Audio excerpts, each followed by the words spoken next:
नमस्कार साथियों, एनसीईआरटी कक्षा 6 के सारांश वीडियो में आपका स्वागत है। आज की कक्षा में हम पाठ 3 एनसीईआरटी क्लास 6 के पाठ 3, पाठ 5 और पाठ 7 का सारांश देखेंगे, जो परीक्षा दृष्टि से बहुत ही महत्वपूर्ण है और यहाँ से जो है बीपीएससी और यूपीपीएससी में प्रश्न पूछे गए हैं। और पाठ 3 है आपका तंतु से वस्त्र तक। तो आते हैं पाठ 3 पर। तंतु से वस्त्र तक, फाइबर टू फैब्रिक। तो यहाँ पे आपको जो पहली चीज़ ध्यान रखना है कि तंतु क्या होता है, फाइबर क्या होता है। तो जो तागे, आपने तागे देखे होंगे, डोरियाँ देखी होंगी, तो जो पतली लड़ियाँ होती हैं वो और भी अधिक पतली लड़ियों से मिलकर बनी होती है, जिन्हें तंतु या फाइबर कहते हैं। फिर आगे है प्राकृतिक तंतु, नेचुरल फाइबर्स। तो ये आपका परीक्षा में प्रश्न पूछा गया है कि कुछ वस्त्रों जैसे सूती, जूट, रेशमी तथा ऊनी के तंतु पादपों तथा जंतुओं से प्राप्त होते हैं, इन्हें प्राकृतिक तंतु कहते हैं। तो आपको यहाँ पे ध्यान रखना है कि प्राकृतिक तंतु क्या होते हैं, नेचुरल फाइबर्स क्या होते हैं, यानी कि जो तंतु पादप या जंतु से प्राप्त होते हैं, ऐसे तंतु जो पादप या जंतु से प्राप्त होते हैं। और वो तंतु कौन से हैं? सूती तंतु हैं, जूट तंतु हैं, रेशमी तंतु और ऊनी तंतु हैं। और यहाँ पे अगर प्रश्न आता है कि पादप तंतु से प्राप्त होने वाले जो है पादप से प्राप्त होने वाले तंतु कौन से हैं, तो रुई, जिसको कॉटन बोलते हैं, कपास और साथ में जूट, जिसको पटसन कहते हैं। तो आपको ध्यान रखना है कि पादप से प्राप्त होने वाले तंतु कौन से हैं, तो रुई और जूट, पटसन जिसको बोलते हैं। और ये इंपॉर्टेंट है परीक्षा दृष्टि से। आगे बढ़ते हैं। फिर है जंतु से प्राप्त होने वाले तंतु, ये भी इंपॉर्टेंट है। तो ऊन जो होता है और साथ में रेशम। तो आपको ध्यान रखना, ऊन आपको पता है जो है भेड़ से हमें ऊन मिलता है। बाकी इसके अलावा रेशम के बारे में जो है आपको ध्यान रखना कि रेशमी तंतु पूछा गया परीक्षा में, सिल्क फाइबर जिसको बोलते हैं। तो यार रेशम कीट कोकून से खींचा जाता है। तो रेशम तंतु या सिल्क फाइबर कहाँ से मिलता है, तो रेशम कीट कोकून से मिलता है। और रेशम कीट कोकून के बारे में हम आगे की एनसीईआरटी की कक्षाओं में भी जानेंगे, जब हम कक्षा 7 और 8 की में देखेंगे। फिर आगे बढ़ते हैं और आपको यहाँ पे जो है प्राकृतिक तंतु का डेफिनेशन ध्यान रखना है, उसका एग्जाम्पल ध्यान रखना है कि पादप से कौन से तंतु प्राप्त होते हैं, साथ में जंतु से, साथ में रेशमी तंतु के बारे में आपको ध्यान रखना है। आगे बढ़ते हैं संश्लिष्ट तंतु। तो सिंथेटिक फाइबर्स, आप नाम से ही समझ सकते हैं कि जिन तंतुओं का निर्माण रासायनिक पदार्थों से होता है, जिनका स्रोत पादप या जंतु नहीं होता है, यानी जो नेचुरल नहीं होते, प्राकृतिक नहीं होते हैं और रासायनिक पदार्थों से बनते हैं, तंतुओं का निर्माण जब होता है तो उन्हें संश्लिष्ट तंतु कहते हैं। संश्लिष्ट तंतुओं का उदाहरण परीक्षा में पूछा गया, बहुत ही इंपॉर्टेंट है। तो पॉलिस्टर, नायलॉन और साथ में एक्रेलिक। तो एक्रेलिक, नायलॉन और पॉलिस्टर ये संश्लिष्ट तंतु के उदाहरण हैं, सिंथेटिक फाइबर के उदाहरण हैं। तो आपको ये ध्यान रखना है। आगे बढ़ते हैं। फिर कुछ पादप तंतु, सम प्लांट फाइबर्स, और इसमें सबसे पहला है रुई, जिसको कॉटन फाइबर भी बोलते हैं। तो रुई जो है कपास तंतुओं से बनता है। तो ये चीज़ आप जान गए हैं। और साथ में कपास के जो पौधे होते हैं, बहुत इंपॉर्टेंट है परीक्षा दृष्टि से, काली मृदा में जो है कपास के पौधे की खेती होती है। और काली मृदा को ब्लैक सॉइल बोलते हैं इंग्लिश में, और साथ में इसको रेगुर मृदा भी बोलते हैं। तो प्रश्न आता है कि कपास के पौधे किस मिट्टी में बोए जाते हैं, तो रेगुर मृदा या काली मिट्टी। और साथ में आपको उष्ण जलवायु भी ध्यान रखना है। और इसके अलावा कपास की कृषि में जो भारत का अग्रणी राज्य है, तो आपको ध्यान रखना कि गुजरात नंबर 1 पर है। और या परीक्षा में प्रश्न पूछा भी गया है कि कपास की कृषि में अग्रणी राज्य कौन सा है। तो आप देख सकते हैं कि एनसीईआरटी से में जो चीज़ें दी हुई हैं उससे संबंधित जो है बीपीएससी ट्री एग्ज़ाम में प्रश्न पूछे गए थे शिक्षक भर्ती में। और साथ में इसके अलावा यूपीपीसीएस का भी एग्ज़ाम होता है प्री का, तो वहाँ पे भी एनसीईआरटी से प्रश्न पूछे जाते हैं। और एनसीईआरटी जो है हर आयोग का फेवरेट है, तो आपको जो है एनसीईआरटी पे कमांड होना चाहिए। और इस वीडियो सीरीज़ के माध्यम से आपको कम से कम समय में आपको एनसीईआरटी कवर कराया जा रहा है। और इसके अलावा आपको ध्यान रखना है कि जो कपास पादप होते हैं उसके जो फल होते हैं, जिनको कपास गोलक बोला जाता है, ये नींबू के माप के होते हैं। तो नींबू का जो साइज़ होता है तो उसी साइज़ के कपास गोलक होते हैं, जो कपास पादप के फल होते हैं। और इसके अलावा जो है कपास ओटना क्या किसको कहते हैं, गिनिंग ऑफ कॉटन एक प्रक्रिया होती है जब कपास बालों से कपास को हस्तचयन द्वारा यानी हाथ से अलग किया जाता है, और उसके बाद कपास से बीजों को कंकतन पद्धति द्वारा, जिसको कॉम्बिंग भी बोलते हैं, उससे अलग किया जाता है। तो इस प्रक्रिया को कपास ओटना भी कहते हैं। आपने देखा होगा कि जैसे गाँव वगैरह में जब बहुत लोग गद्दा बनाने के लिए घर पे आते हैं कि कहते हैं कि नया गद्दा बनवा लो, तो वो क्या करते हैं, इसी पद्धति का उपयोग करते हैं। और यहाँ पे आप देखने की कपास ओटने की पद्धति से वो लोग जो है उनके पास एक कॉम्बिंग मशीन होती है, जैसे यहाँ पे देख पा रहे हैं आप, कपास ओटने के लिए। तो इसकी प्रक्रिया से वो जो है जो रुई होता है या गद्दे में जो रुई होती है उसको पतला कर लेते हैं। फिर आगे बढ़ते हैं, जूट के बारे में जानते हैं। जूट से भी प्रश्न परीक्षा में पूछा गया है और आप समझ सकते हैं कि एनसीईआरटी में होने की वजह से प्रश्न पूछे गए हैं। तो पटसन तंतु को पटसन पादप के तने से, जिसको स्टेम बोला जाता है, तो स्टेम से प्राप्त किया जाता है। तो प्रश्न पूछेगा कि पटसन तंतु को कहाँ से प्राप्त किया जाता है, तो पटसन पादप के तने से। तो ये बहुत महत्वपूर्ण परीक्षा दृष्टि से आपको ध्यान रखना है। फिर है भारत में जूट की खेती, ये भी इंपॉर्टेंट है, कब होती है, तो वर्षा ऋतु में होती है। तो आपको ये ध्यान रखना है। इसके अलावा आपको ध्यान रखना है कि भारत में जूट या पटसन को प्रमुख रूप से कहाँ पे होता है, तो पश्चिम बंगाल में। पश्चिम बंगाल जूट या पटसन के मामले में भारत में जो है अग्रणी राज्य है, नंबर 1 पर राज्य है। और साथ में बिहार और असम में भी ये उगाया जाता है। साथ में आपको ध्यान रखना है कि पटसन पादप को पुष्पन अवस्था में काटते हैं। पुष्पन अवस्था मतलब फ्लावरिंग स्टेज, जब पुष्प बनते हैं तो फ्लावरिंग स्टेज में जो है, या फ्लावर स्टेज में पटसन पादप को काटते हैं। इसके अलावा आपको ध्यान रखना है कि जूट या पटसन को सुनहरा रेशा गोल्डन फाइबर कहते हैं। और आप समझ सकते हैं कि ये प्रश्न आपका पूछा गया था बीपीएससी ट्री पीआरटी परीक्षा में। तो जूट या पटसन को सुनहरा रेशा या गोल्डन फाइबर कहते हैं। आगे बढ़ते हैं, सूती तागे की कताई, तो स्पिनिंग कॉटन यार्न। और सूती तागे की जो कताई होती है, तो इसमें आपको ध्यान रखना, रेशों से जो तागा बनाने की प्रक्रिया होती है उसी को कताई कहते हैं। और कताई करने के लिए आपको हस्त तकुआ पद्धति को ध्यान रखना, परीक्षा में प्रश्न पूछा जा सकता है। और कताई के लिए हम जो हस्त तकुआ, जिसको तकली भी कहते हैं गाँव में, तो हस्त तकुआ या तकली पद्धति या चरखे का प्रयोग करते हैं। और चरखे का प्रयोग आप जानते हैं कि महात्मा गांधी जी ने राष्ट्रीय आंदोलन के दौरान बहुत ज़्यादा फेमस कर दिया था। और उसके बाद खादी को बढ़ावा देने के लिए एनसीईआरटी में आपका दिया है, इसलिए परीक्षा दृष्टि से इंपॉर्टेंट हो जाता है कि खादी को बढ़ावा देने के लिए भारत सरकार ने 1956 में, कब 1956 में खादी एवं विलेज इंडस्ट्रीज़ कमीशन की स्थापना की, जिसको शॉर्ट में KVIC भी बोलते हैं। तो खादी एवं विलेज इंडस्ट्रीज़ कमीशन की स्थापना भारत सरकार ने 1956 में की थी, खादी को बढ़ावा देने के लिए। फिर आते हैं तागे से वस्त्र बनाने की 2 विधियां हैं। आपको ध्यान रखना कि तागे से जब वस्त्र बनाते हैं तो उसमें बुनाई होती है और साथ में बंधाई होती है, जिसको वीविंग और निटिंग भी बोलते हैं। तो बुनाई जो है, वीविंग में क्या करते हैं कि तागों के 2 सेटों को आपस में व्यवस्थित करके वस्त्र बनाने की जो प्रक्रिया होती है उसी को बुनाई कहते हैं। यानी 2 सेट को आपस में व्यवस्थित करते हैं तागों के। और इसके अलावा बंधाई, निटिंग, स्वेटर आप समझ सकते हैं, स्वेटर की बुनाई जैसे होती है तो वो निटिंग प्रक्रिया से की जाती है, जो ठंडियों में स्वेटर्स बनाए जाते हैं। अब इसके बाद आते हैं पाठ नंबर 7 पर, जो कि ज़्यादा महत्वपूर्ण है, तो उसको हम पहले कवर कर लेते हैं। और पाठ 7 है आपका पौधों को जानिए, getting to know about plants. और यहाँ पे आपको ध्यान रखना है कि जो पौधों के बारे में परीक्षा में बहुत सारे प्रश्न पूछे गए हैं, जो आपको यहाँ पे देखने को मिलेंगे। और ये आपका सबसे आधारभूत कक्षा है, इसीलिए मैंने आपका एनसीईआरटी कक्षा से 6 से स्टार्ट किया। इसके बाद आप कक्षा 7 में जाएंगे या 8 में जाएंगे तो आपका धीरे धीरे अपग्रेडेशन होता रहेगा, तो उससे आपको समझने में आसानी रहेगी। यहाँ आप सबसे आसान शब्दों में समझ सकते हैं, फिर धीरे धीरे चीज़ें जो हैं इससे और ऊपर की आएंगी तो आगे की कक्षाओं में। तो यहाँ पे पहली चीज़ जो दी गई है बुक आपके एनसीईआरटी बुक में, पौधों को 3 समवर्गों में वर्गीकृत करते हैं। तो 3 प्रकार के पौधे होते हैं, एक होता है शाक, दूसरा होता है झाड़ी, तीसरा होता है वृक्ष। तो जो शाक होता है, शाक जो हरे एवं कोमल तने वाले जो पौधे होते हैं, हरे एवं कोमल तने वाले पौधे, उनको शाक कहा जाता है। साथ में झाड़ी किसको कहते हैं, तो शाखाएँ जो हैं, जब शाखाएँ तने के आधार के समीप से निकलती हैं, यानी तना का जो आधार रहता है उसके समीप से जब शाखाएं निकलती हैं तो उसको झाड़ी बोलते हैं। तना जो है कठोर होता है पर अधिक मोटा नहीं होता। और वृक्ष तो आप जानते ही हैं कि ऊंचे पौधे होते हैं जिनके तने सुदृढ़ और गहरे भूरे होते हैं। शाखाएं भूमि से अधिक ऊंचाई पर तने के ऊपरी भाग से निकलती हैं, आप ये भी जानते हैं। फिर आप यहाँ पे देख सकते हैं कि ये वृक्ष का एग्जाम्पल है और साथ में ये जो है आपका शाक का एग्जाम्पल और साथ में झाड़ी का एग्जाम्पल है। फिर बिसर्पी लता इंपॉर्टेंट है। तो जो कमज़ोर तने वाले पौधे होते हैं जो सीधे खड़े नहीं हो सकते, ज़मीन में फैल जाते हैं, तो उन्हीं को बोलते हैं बिसर्पी लता, इंग्लिश में क्रीपर्स। इसके अलावा आरोही नाम से समझ पा रहे हैं आप कि जो क्लाइंब कर जाते हैं, यानी कुछ पौधे आसपास के ढांचे की सहायता से ऊपर चढ़ जाते हैं, ऐसे पौधे आरोही कहलाते हैं। ये शाक, झाड़ियों, पेड़ों से भिन्न है। और आरोही का अगर हम आपसे एग्जाम्पल पूछे तो आप समझ सकते हैं अमरबेल।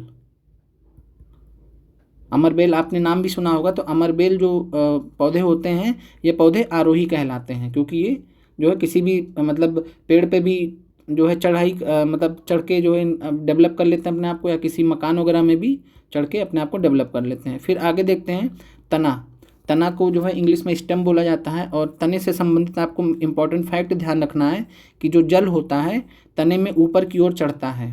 तो आपको ध्यान रखना है कि जब जड़ से जब पानी आता है तो जड़ से पानी ऊपर की तो तनों में जाता है, और तनों से जो है जल जो है ऊपर की तरफ चढ़ता है, अर्थात तना जो है जल का संवहन करता है। तना जो है जल को ऊपर जाने में मदद करता है, और साथ में जो जल में विलीन खनिज होते हैं, यानी जल में जो खनिज मिले हुए होते हैं वो जल के साथ तने में ऊपर पहुंच जाते हैं। बाकी जाइलम के बारे में हम लोग आगे की कक्षाओं में पढ़ेंगे। आप जाइलम के बारे में जानते हैं, जो जल को ट्रांसपोर्ट करके ले जाते हैं पौधों में। साथ में जल तथा खनिज तने की पतली नलिकाओं द्वारा पत्तियों एवं पौधों के अन्य भागों तक पहुंचते हैं। तो जल और खनिज होते हैं वो तने में जो है पतली नलिकाएं होती हैं, और इनके द्वारा जो है ये पत्तियों तथा पौधों के अन्य भागों तक पहुंचते हैं। और आप यहाँ पे देख सकते हैं आरोही लता का चित्र है, और यहाँ पे जो है तने में जल ऊपर चढ़ता है उसका एक फिगर दिया गया है। फिर है पत्ती, सबसे इम्पॉर्टेंट है। तो पत्ती का वह भाग जिसके द्वारा वह तने से जुड़ी होती है तो उसको क्या कहते हैं?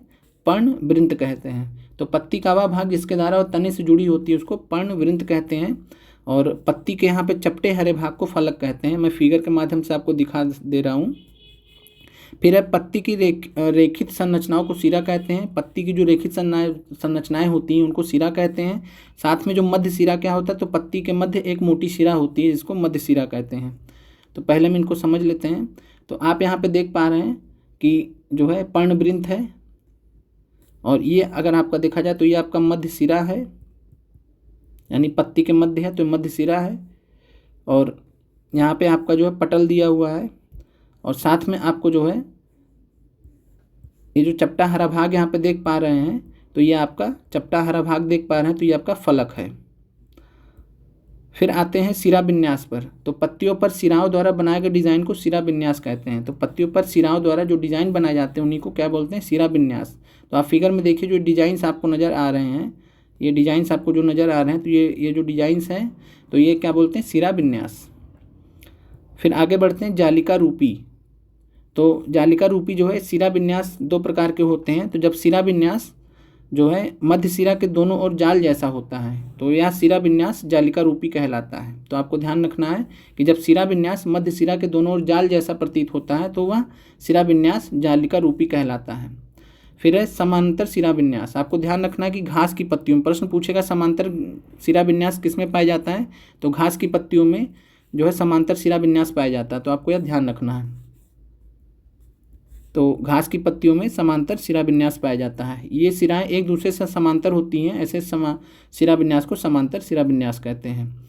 और आप यहाँ पे देख सकते हैं कि यहाँ पे आपका जालिका रूपी दिखाया गया है, और साथ में यहाँ पे जो है समांतर सिरा विन्यास।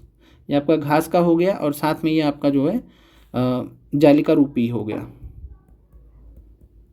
और जब आप ध्यान से ऐसे पत्तों को देखते हैं तो आप पाते हैं कि अंदर जो है जाल बहुत पतले पतले जो है बहुत बारीक जाल आपको दिखते हैं, तो ये जालिका रूपी के उदाहरण होते हैं। फिर आते हैं वाष्पोत्सर्जन पे। बहुत इंपॉर्टेंट प्रक्रिया है पौधों से रिलेटेड। तो इसमें आपको ध्यान रखना है कि जल की बूंदें पत्ती से जलवाष्प के रूप में बाहर निकलती हैं, और इस क्रिया को क्या बोलते हैं? वाष्पोत्सर्जन कहते हैं।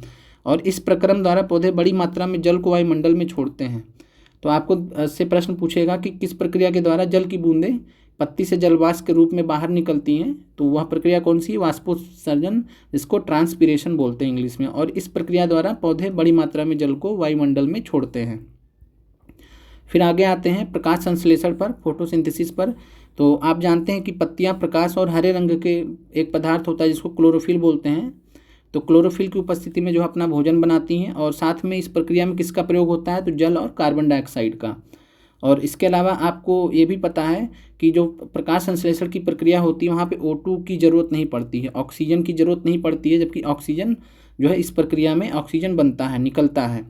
तो ऑक्सीजन की ज़रूरत नहीं होती। उसके अलावा जो है सनलाइट की ज़रूरत पड़ती है, सूर्य के प्रकाश की ज़रूरत पड़ती है, क्लोरोफिल की ज़रूरत पड़ती है, H2O और CO2 की जरूरत पड़ती है। ऑक्सीजन की जरूरत नहीं पड़ती है। इस प्रक्रम को प्रकाश संश्लेषण कहते हैं, और इस प्रक्रम में ऑक्सीजन निष्कासित होती है। तो आपको ध्यान रखना है कि प्रकाश संश्लेषण प्रक्रिया में ऑक्सीजन निष्कासित होती है। फिर आगे है पत्तियों द्वारा संश्लेषित भोजन अंततः भी पौधे के विभिन्न भागों में मंडल के रूप में संग्रहित हो जाता है। तो जो पत्तियों द्वारा संश्लेषित भोजन होता है, चाहे उसको आप मंड के रूप में समझ सकते हैं, मंड या स्टार्च। तो ये जो है पौधों के विभिन्न भागों में मंडल के रूप में संग्रहित हो जाता है। और आप समझ सकते हैं कि जो संश्लेषित भोजन होता है इनको कैरी कौन करता है, तो इनको फोलेम करता है। इनके बारे में डिटेल में हम आगे की कक्षाओं में पढ़ेंगे। और है पत्ती द्वारा मंड का संश्लेषण किया जाता है, तो ये तो हो चुका है। अभी तक हमने जो पढ़ा है उसको हम लोग समराइज कर लेते हैं। तो यहाँ पे है कि तना जो है पत्ती को जल पहुँचाता है। तो आपसे प्रश्न पूछेगा कि पत्तियों तक जल कौन पहुँचाता है, तो आंसर हो जाएगा तना। उसके बाद है पत्ती जल का उपयोग कर अपना भोजन बनाने के लिए करती है, और पत्तियों से जल की कुछ मात्रा का ह्रास वाष्पोत्सर्जन द्वारा होता है, जिसको ट्रांसपीरेशन कहते हैं। तो आपसे प्रश्न पूछेगा कि पत्तियों से जो जल में की कुछ मात्रा का ह्रास किस प्रक्रिया द्वारा होता है, तो वाष्पोत्सर्जन द्वारा होता है, ट्रांसपीरेशन द्वारा होता है। अब इसके बाद आगे बढ़ते हैं, जड़ के बारे में आते हैं। यहाँ से परीक्षा में बहुत बार प्रश्न पूछे गए हैं।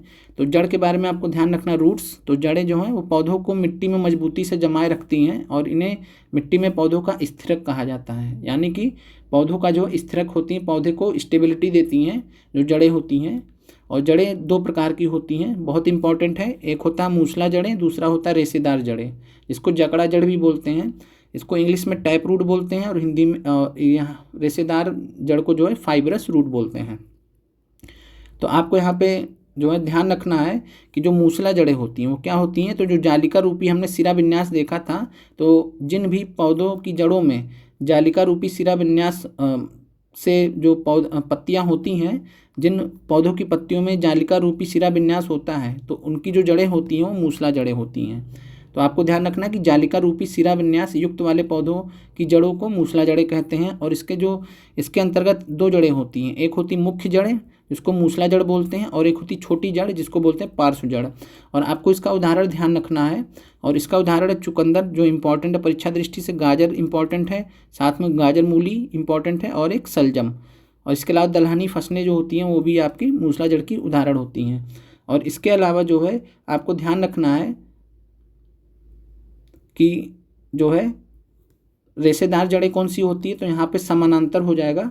तो जो आपकी समानांतर रूपी सिरा विन्यास, तो समानांतर रूपी सिरा विन्यास युक्त वाली जो पौधों की जड़ें होती हैं वो रेशेदार पौधे की जड़ें कहलाती हैं, और इसमें जो है मुख्य जड़ नहीं होती। तो आपको ध्यान रखना कि जो फाइब्रस रूट्स होता है, रेशेदार जड़ें होती है, उसमें मुख्य जड़ नहीं होता है, और सभी जड़ें एक समान दिखाई पड़ती हैं। उदाहरण आपको ध्यान रखना, नारियल बहुत इंपॉर्टेंट है, इसके अलावा गेहूँ इंपॉर्टेंट है, साथ में घास। तो घास के बारे में हमने पहले भी पढ़ लिया। इसके अलावा शकरकंद जो होता है आपका, तो वो भी जो है रेशेदार जड़ का उदाहरण है। और यहाँ पे हमने देखा कि समानांतर सिरा विन्यास युक्त पत्तियों वाले पौधों की जड़ें जो होती है वो रेशेदार होती हैं। तो आपको जो है कुल मिला के मूसला जड़ के उदाहरण जो है ध्यान रखने हैं, चुकंदर, गाजर, मूली और साथ में सलजम। और रेशेदार जड़ का उदाहरण आपको ध्यान रखना, नारियल, गेहूँ, घास और शकरकंद। 4 एग्जाम्पल दोनों के याद रखने, परीक्षा में पूछे जा सकते हैं, बहुत ही इंपॉर्टेंट है। आप यहाँ पे मूसला जड़ और रेशेदार जड़ का फिगर देख सकते हैं। तो यहाँ पे जो है आपको मूसला जड़ दिखाया गया है, यहाँ पे आपको मूसला जड़ दिखाया गया है, यहाँ पे आपको मुख्य जड़ दिख पा रही है, ये मुख्य जड़ है। और जो नीचे की जड़ें होती, छोटी जड़ें होती, इनको पार्श्व जड़ बोलते हैं। और साथ में आप जो है समानांतर जो है जो जड़ें हैं, जिसको रेशेदार जड़ें भी बोलते हैं, तो आप देख पा रहे हैं कि ये लगभग मतलब बराबर ही सभी मात्रा में बराबर ही हर जगह फैली हुई हैं, तो इस वजह से इनको समानांतर बोला गया है। और ये घास का केस होता है जो सबसे ज़रूरी होता है, जो घास में जो है ये पाई जाती हैं, जो रेशेदार जड़ होती हैं। बाकी और उदाहरण हमने देख लिया है। तो अभी तक हमने जो भी पढ़ा है उसके बारे में समराइज़ कर लेते हैं। तो जड़ें मिट्टी से जल का अवशोषण करती हैं। तो आपको ध्यान रखना कि जड़ें जो हैं मिट्टी से जल का अवशोषण करती हैं, और फिर उसके बाद तना जो होता है जल एवं खनिज को पत्ती एवं पौधों के अन्य भागों तक पहुंचाता है। तो जड़ जो है तने तक लाएंगी, फिर तना जो है जल एवं खनिज को पत्ती एवं पौधों के अन्य भागों तक पहुँचाता है।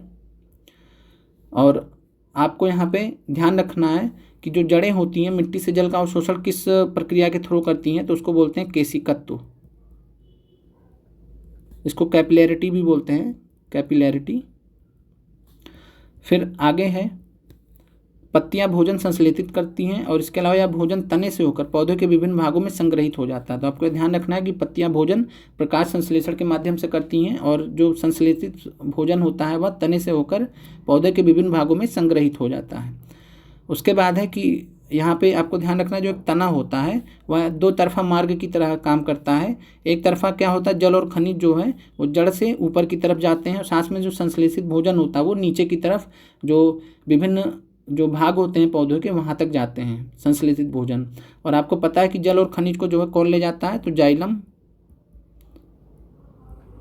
ले जाता है, और संश्लेषित भोजन को कौन ले जाता है, तो फोलेम। फिर आगे बढ़ते हैं, और यहाँ पे तने का दो तरफा मार्ग की तरफ जो है फिगर भी दर्शाया गया है। फिर है पुष्प, सबसे इम्पॉर्टेंट है परीक्षा दृष्टि से।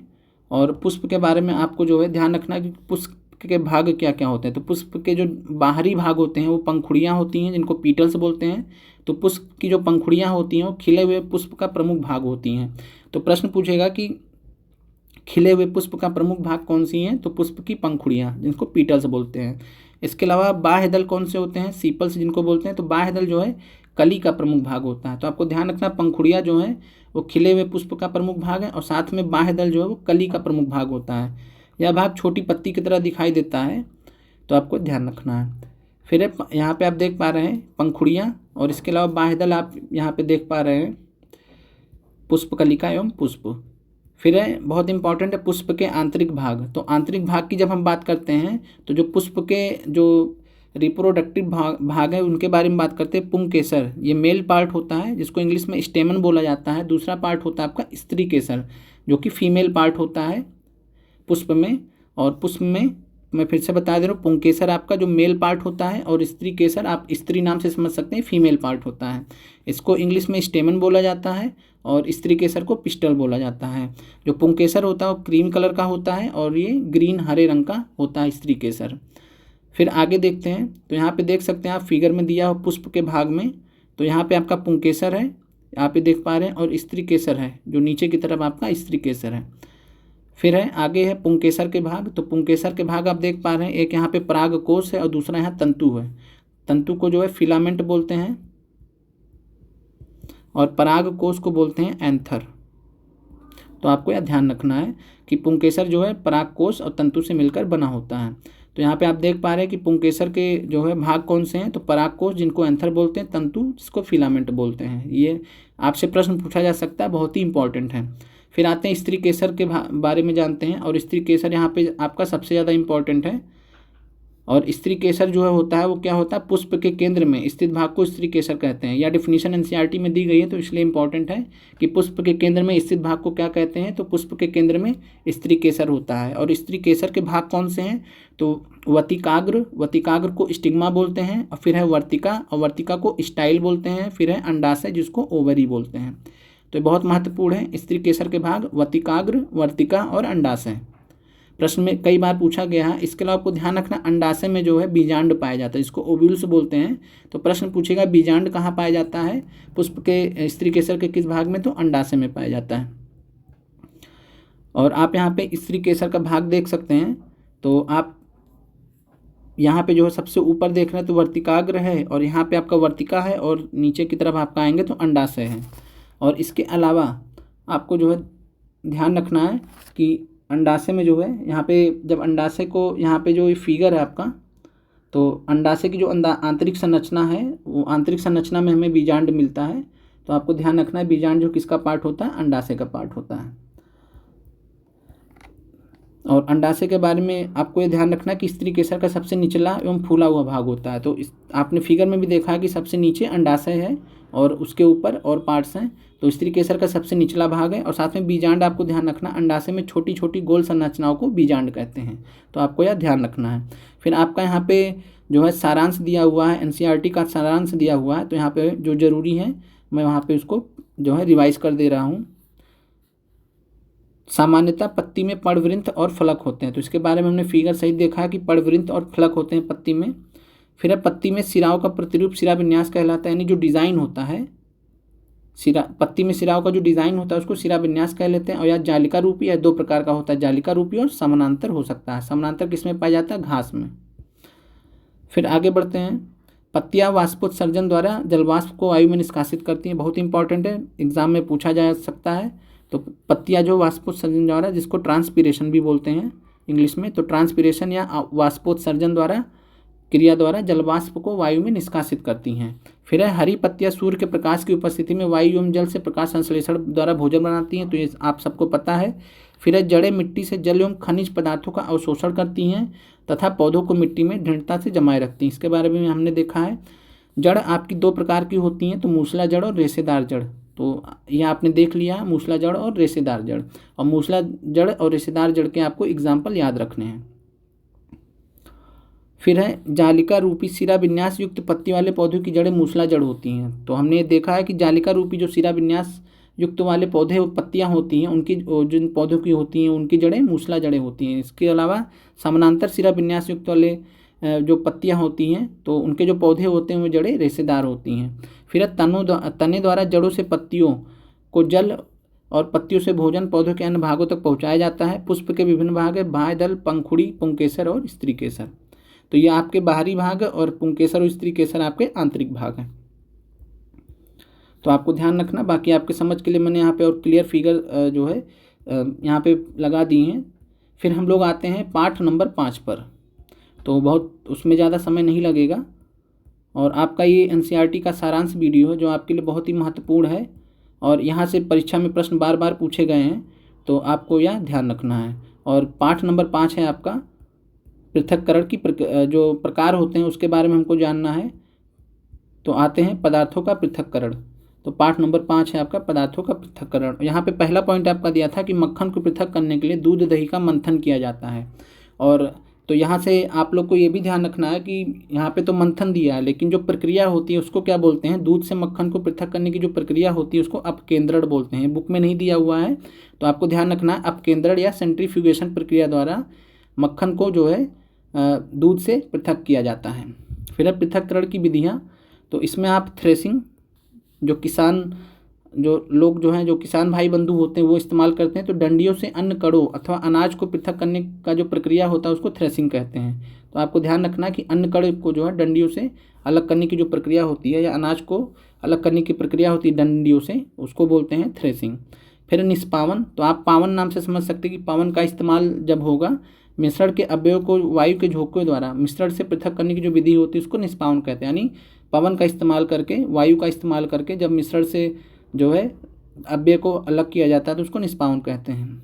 और किसान जो है हल्के भूसे को, जो हल्का भूसा होता है उसको भारी अन्न करोड़ से पृथक करने के लिए इस प्रक्रिया का जो है करते हैं। और गांव में आप सबने निष्पावन करते हुए देखा भी होगा। और यहाँ पे जो है किसान हल्के भूसे को भारी अन्न कड़ों से अलग करने के लिए इसका प्रयोग करते हैं। यहाँ पे आप देख सकते हैं कि थ्रेसिंग का प्रयोग कर रहे हैं और उसके बाद फिर है निष्पावन का प्रयोग यहाँ पे देख रहे हैं। तो यहाँ पे हवा का इस्तेमाल करके जो है इसको किया जाता है। फिर आप यहाँ पे समुद्र जल से नमक प्राप्त करने की प्रक्रिया देख पा रहे हैं और आप यहाँ पे समझ सकते हैं। और ये जो प्रक्रिया होती है इसको बोलते हैं वाष्पन। तो वाष्पन की प्रक्रिया द्वारा, जिसको इवापोरेशन बोलते हैं, वाष्पन या इवापोरेशन की प्रक्रिया द्वारा समुद्र जल से नमक प्राप्त किया जाता है। फिर इसके अलावा है अवसादन। तो अवसादन आपको ध्यान रखना है। अवसादन मतलब होता है सेडिमेंटेशन। तो मिश्रण में जल मिलाने पर भारी अवयव के नीचे तली में बैठ जाने के प्रक्रम को अवसादन कहते हैं। तो जब मिश्रण भारी होता है तो जो भारी अवयव होते हैं वो बॉटम पे या तली में जाके बैठ जाते हैं, जिससे मिश्रण को अलग करने में आसानी होती है। तो आपको ध्यान रखना, इसको बोलते हैं अवसादन। फिर उसके बाद आते हैं निस्तारण पे। तो निस्तारण के बारे में आपको ध्यान रखना है कि निस्तारण के बारे में आपको ध्यान रखना है कि रेत और जल के मिश्रण को अलग किया जाता है। आपको इतना ध्यान रखना कि रेत और जल के मिश्रण को किससे अलग किया जाता है, तो निस्तारण विधि द्वारा। और निस्तारण को इंग्लिश में बोलते हैं डिकैंटेशन। फिर है निस्यंदन, बहुत इंपॉर्टेंट है निस्यंदन। और निस्यंदन को बोलते हैं फिल्ट्रेशन। और निस्यंदन के उपयोग से हम क्या करते हैं, जो द्रव होता है यानी लिक्विड होता है और उसमें जो अभिलेय पदार्थ होता है यानी उसमें जो पदार्थ मिला हुआ होता है उससे अलग करने के लिए हम निस्यंदन निस्यंदन प्रक्रिया का हम इस्तेमाल करते हैं पनीर बनाने में, बहुत ही इंपॉर्टेंट है। तो आपको ध्यान रखना कि पनीर बनाने में किस प्रक्रिया का इस्तेमाल करते हैं, तो निस्यंदन द्वारा। आप जानते हैं कि जैसे क्या नाम है, नींबू वगैरह डाल के जब दूध को फाड़ा जाता है तो जो प्रक्रिया होती है वहाँ पे निस्यंदन का प्रयोग किया जाता है। फिर आते हैं वाष्पन पर। तो वाष्पन का हमने एग्जाम्पल देख लिया है कि जो समुद्र जल से जो नमक बनाने की प्रक्रिया होती है तो उसको जो है वाष्पन प्रक्रिया के द्वारा समुद्र जल से नमक बनाया जाता है। तो द्रव में घुले ठोस को पृथक करने के लिए वाष्पन विधि का इस्तेमाल करते हैं। तो समुद्र जल में चूँकि नमक मिला हुआ होता है तो इसलिए जो है वाष्पन प्रक्रिया से हम उसको अलग करते हैं। और आपको ध्यान रखना कि जहाँ पर जल होता है वाष्पन की प्रक्रिया वहाँ निरंतर चलती रहती है। और उदाहरण इसका हो जाएगा समुद्र जल से नमक प्राप्त करना। फिर है संघनन। तो संघनन आप जानते हैं कि जलवाष्प से उसकी द्रव अवस्था में परिवर्तित होने की जो प्रक्रिया होती है वो संघनन कहलाती है। और संघनन प्रक्रिया द्वारा जो है बादलों का निर्माण होता है, इसके बारे में हम आगे की कक्षाओं में पढ़ेंगे। फिर आते हैं संतृप्त विलयन के बारे में, जिसको सैचुरेटेड सॉल्यूशन बोलते हैं इंग्लिश में। और संतृप्त विलयन का मतलब होता है कि अगर कोई विलयन है उसमें अगर हम कोई पदार्थ जो है मिला रहे हैं लेकिन वो और अधिक ना घुल पाए, उसमें एक लिमिट होता है। जब किसी भी विलयन में हम कोई पदार्थ मिला रहे हैं, जैसे उदाहरण के तौर पे आप मान लीजिए कि हम एक गिलास पानी में हम चीनी मिला रहे हैं, हमने जो है 1 चम्मच डाला, 2 चम्मच डाला, एक समय आएगा कि जो है उसमें और ज़्यादा चीनी नहीं घुल पाएगा। तो ऐसी जो विलयन का जो स्टेज होता है, जो उसका चरण होता है, उसको बोलते हैं संतृप्त विलयन। यानी कि जिस विलयन में कोई पदार्थ और अधिक ना घुल पाए, उसमें घुलेगा ही नहीं और वह उस पदार्थ का संतृप्त विलयन कहलाएगा। तो संतृप्त विलयन आपको क्लियर हो गया होगा।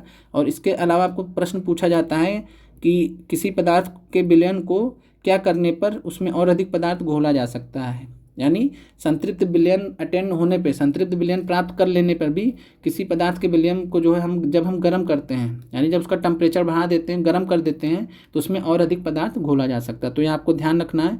तो साथियों, आज की कक्षा समाप्त होती है और अगली कक्षा में हम जो है अगली क्लास में हम क्लास 7 NCERT साइंस का जो इम्पोर्टेंट चैप्टर्स हैं उनके बारे में देखेंगे।